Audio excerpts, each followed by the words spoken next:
നമസ്കാരം. ഞാനിവിടെ ഒരു കൊച്ചു കഥയാണ് പറയാൻ പോകുന്നത്.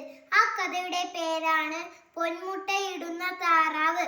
ഒരു ഗ്രാമത്തിൽ ഒരു കൃഷിക്കാരൻ ഉണ്ടായിരുന്നു. അയാൾക്കൊരു താറാവ് ഉണ്ടായിരുന്നു. ആ താറാവിന്റെ മുട്ട വിറ്റിട്ടാണ് അയാൾ ജീവിച്ചിരുന്നത്.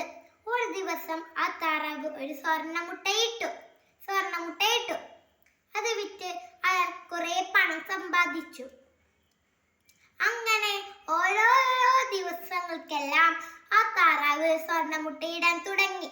അതെല്ലാം വിറ്റ് അയാൾ ഒരു പണക്കാരനായി. അങ്ങനെ അയാൾക്കൊരു ആഗ്രഹം തോന്നി, ഇതിന്റെ വയറ് കീറിയാൽ ധാരാളം സ്വർണ്ണമുട്ട കിട്ടും.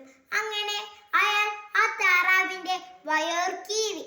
അയ്യോ പാവം, അത് ചത്തുപോയതല്ലാതെ അയാൾക്കൊരു സ്വർണ്ണമുട്ട പോലും ലഭിച്ചില്ല. അയാൾക്ക് മനസ്സിലായി, എന്റെ അത്യാഗ്രഹമാണ് ഇതിനു കാരണം. അത്യാഗ്രഹം ആപത്താണെന്നു അയാൾക്ക് മനസ്സിലായി. ഈ കഥയുടെ ഗുണപാഠമാണ് അത്യാഗ്രഹം ആപത്ത്. Thank you.